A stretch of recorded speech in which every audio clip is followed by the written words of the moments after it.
Hello বন্ধুরা, আসসালামু আলাইকুম। কেমন আছেন আপনারা সবাই? আশা করি ভালো আছেন, সুস্থ আছেন। আবারও চলে আসলাম আমার দৈনন্দিন জীবনের ডেইলি লাইফ ভিডিও আর একটি শেয়ার করার জন্য আপনাদের মাঝে। গতকালকে না বন্ধুরা মাথা অনেক ব্যথা করেছিল, চোখ ব্যথা করতেছিল। মোবাইলে সারাক্ষণ না অ্যাক্টিভ থাকলে ছোটো কেন বড়দেরও মাথা ব্যথা করে, চোখ ব্যথা করে। আর এত পরিমাণ গরম পড়েছে, বৃষ্টি হলেও কিন্তু গরম কমতেছে না, গ্রীষ্মকাল যেহেতু। অনেক ভুলভাল কথা বলে ফেলাইছি ভিডিওতে এডিট করে। প্লিজ আপনারা কিছু মনে করবেন না কালকে আপনাদের কাছে, সেই জন্য আমি সরি বলে নিচ্ছি, ক্ষমা চেয়ে নিচ্ছি। অনেক কথা বলে ফেলাইছি। আজকে সকালে উঠেছি 7টার দিকে। ইলমার আজকে টিচার প্রতিদিন আর কি সন্ধ্যা 6টার দিকে ইলমার টিচার পড়াতে আসে। তো আজকে ইলমার টিচারটা নাকি বাড়িতে যাবে, কোন এক তার কাজিনের বিয়ে নাকি প্রোগ্রাম, সেই জন্য আর কি সকালবেলা ইলমাকে পড়াতে আসছে। তো সামনের রুমে টিচার পড়াচ্ছে, 7টা বাজে, 7টা থেকে 8টা পর্যন্ত পড়াবে। তারপরে তো ইলমার স্কুল আছে আবার 9টা 9:30টার দিকে। তো টিচার আসছে, তো ফ্রিজের মধ্যে না গতকালকে যে পরোটা বানিয়েছিলাম, রুটির শেপে পরোটাটা বানিয়েছিলাম হালকা তেল দিয়ে, তো ফ্রিজের মধ্যে 2টা লাচি বেঁচে গিয়েছিলো, সেটা পলিথিনে করে রেখে দিয়েছিলাম। সেটা ফ্রিজ থেকে বের করে নিলাম, দেখতে পাচ্ছেন। বের করে নিয়ে ভাবলাম যে তেলে হালকা করে তেল দিয়ে ভেজে নেই। আর পাশে চুলার মধ্যে চা বসিয়ে দিয়েছি। গরুর দুধ শেষ হয়ে গেছে, গুঁড়ার দুধ দিয়ে চা বানাবো। টিচার যেহেতু আসছে, টিচারকে চা দিব। তো চা বসিয়ে দিয়েছি ম্যাজিক চুলাতে। আর গ্যাসের চুলায় আমি পরোটাটা হালকা তেল দিয়ে পরোটার শেপে ভেজে নিব। টিচারকে নাস্তা দিব। আর গতকালকের একটু সবজি আছে, গতকালকে আর কি সবজি রান্না করেছিলাম, সবজি ছিল, সেই সবজিটা গরম করে নিব। সেটা দিয়ে টিচারকেও নাস্তা দিব, আমরাও খাবো। তো ফ্রিজ থেকে সবজিটা বের করে গরম করতেছিলাম। আর চা বসিয়ে দিয়েছি ম্যাজিক চুলাতে, আর পরোটাটা ভেজে নিলাম, টিচারকে নাস্তা দিব।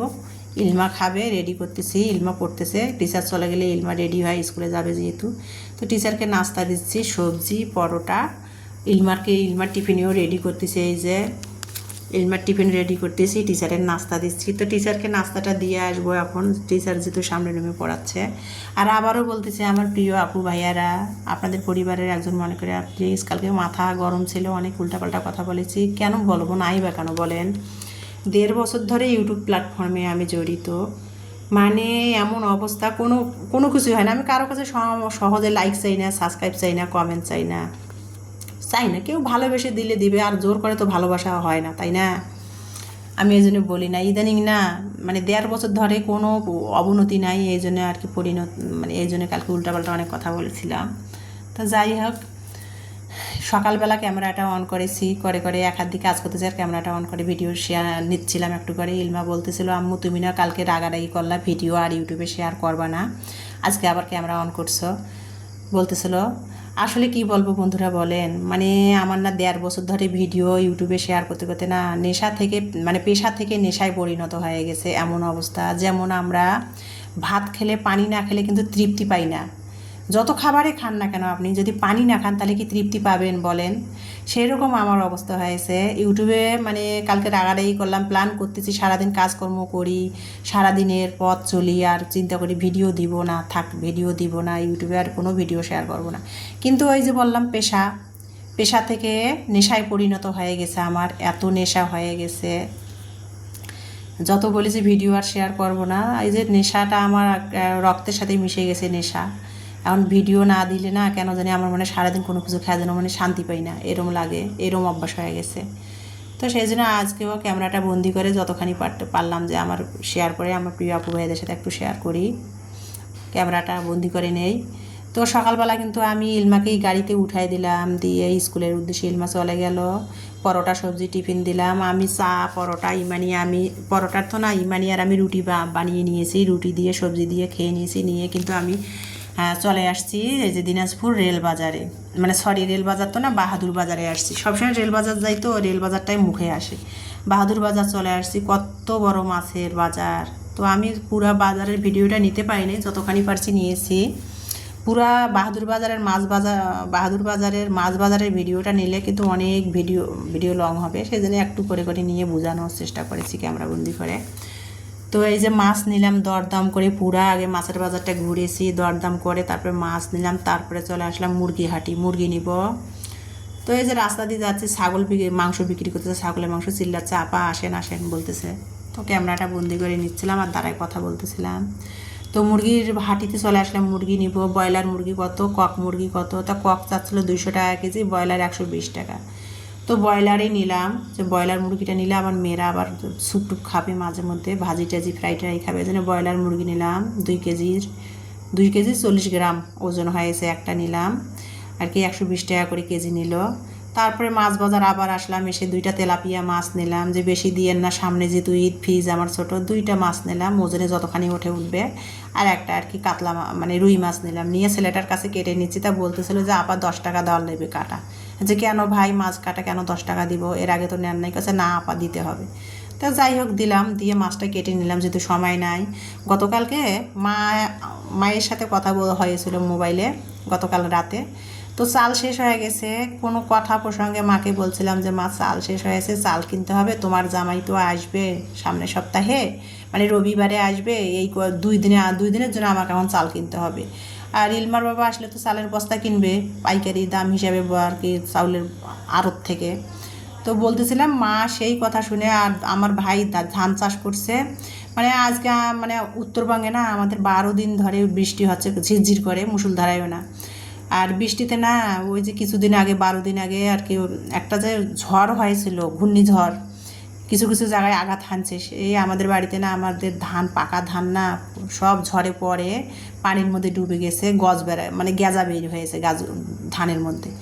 আর 10 দিন ধরে তো বৃষ্টি হচ্ছে, টিপ টিপ করে বৃষ্টি হচ্ছে, মুষলধারায় বৃষ্টি হচ্ছে না, তো ধান নষ্ট হয়ে গেছে। এবার আমার ভাই যে ধান চাষ করছে, আর বলতেছিলাম মা পরে বলতেছিল যে ধান শুকনো সিদ্ধ থাকলে তো চাল করে দিয়ে আসা যাইতো তোমাকে, ধান তো রোদের কারণে শুকানোই হচ্ছে না, আর ধান এই গাজা বেরিয়ে হয়েছে, ধান নষ্ট হয়েছে।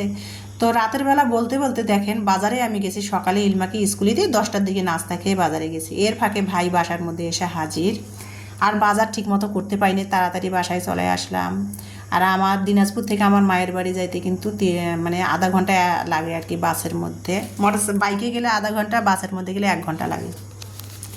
এর ফাঁকে আমার ভাই এসে বাসায় হাজির। তো অফ ক্যামেরাতে সবাই তার ক্যামেরার সামনে আসে না, অফ ক্যামেরাতে ভাইকে নাস্তা পানি তৈরি করে দিলাম, ভাই খাইলো। আর বাজারগুলো কিন্তু ইমানি কিন্তু কী বাজার করছি আপনাদের সাথে শেয়ার করুন। গরম তো তরকারির বাজার, শাকসবজি নষ্ট হচ্ছে, ইমানি কিন্তু ফ্রিজে সব ঢুকাই ফেলাইছি অফ ক্যামেরার মধ্যে, আর আপনাদের সাথে শেয়ার করা হয় নাই।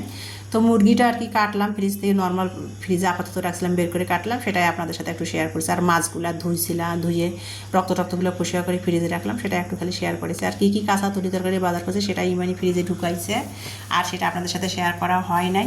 এর ফাঁকে ভাইকে বিদায় করে দিছি, ভাইকে নাস্তা তৈরি করে দিয়ে, তো ভাই 11:30টার দিকে বাসায় আসতে, বললাম যে ভাত খেয়ে যাও, একটু সময় দাও, একটু মুরগি ভুনা করে দেয় খেয়ে যাও। ভাই বলছে না, বাড়িতে আর কি ধান রেখে আসছে, বৃষ্টি বাদল হচ্ছে সমানে, আজকে আবার 12 দিন পর রোদ উঠছে একটু আমাদের উত্তরবঙ্গের কিছু কিছু অঞ্চলে। তো এই জন্য ভাই আর কি সেই চালটা দিয়েই চলে গেল। মা আবার মানে পিঠা খাওয়ার জন্য 5 কেজি চাল দিয়েছে, আর মিনিকাট চাল ভাই বাজার থেকে আমার জন্য নিয়ে বাসায় চলে আসলো, এসে দিয়ে গেল চালটা।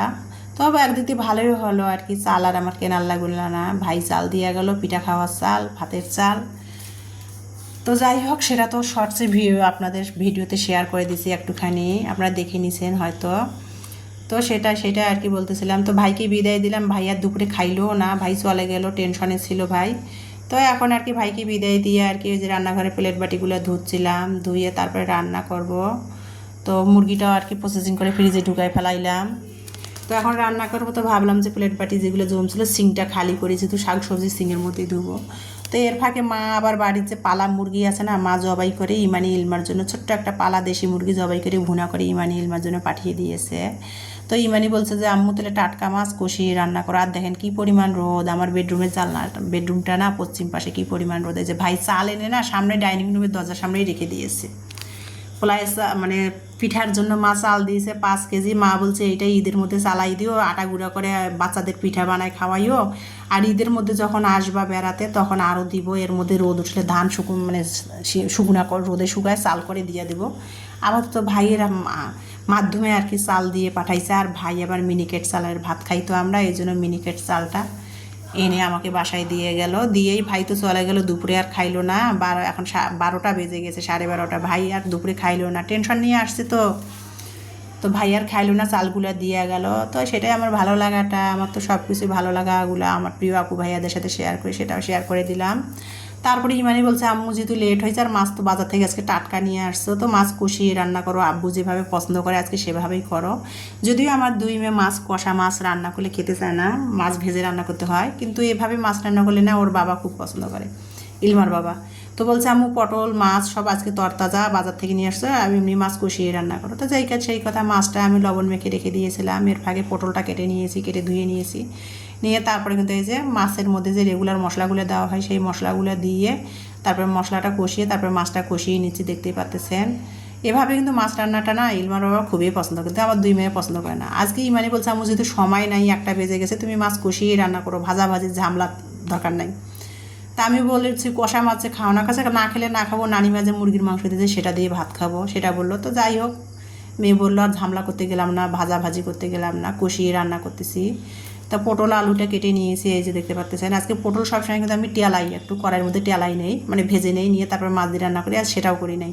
মাছও কষিয়ে নিয়েছি, পটলও মশলার সাথে কষিয়ে নিয়ে আজ রান্না করতেছি, যেহেতু সময় নাই আর তাড়াতাড়ি করতেছিলাম। একটা বেজে গেছে, ম্যাজিক চুলাতে গরম পানি যে তরকারির মধ্যে দিব। ইমানি বলছে আম্মু আজকে প্রচুর রোদের তাপ, তুমি রান্নাঘরে বেশিক্ষণ থেকো না, তাড়াতাড়ি রান্না শেষ করে, একটা বাচ্চা রান্না শেষ করে ফ্যানের তলায় আসো। আর রোদের মধ্যে বাজারে গেছিলাম, আমার মুখ চোখ খুবই খারাপ হয়েছে, ইমানি আমার কষ্ট দেখে তাই বলতেছিল। তো শর্টকাট করে রান্নাটা করতেছিলাম, চুলার মধ্যে তরকারিটা দিয়েছি, ইমানিকে বললাম তুমি একটু দেখো তাহলে আমি ফ্রেশ হয়ে আসি। তো এসে দুপুরে খাবার খেতে বসেছি, এই যে দেখতে পাচ্ছেন মা যে দেশি মুরগি, বাড়ির পালা দেশি মুরগি জবাই করে ভুনা করে দিছে একবারে, সেটা দিয়ে নিছি। আর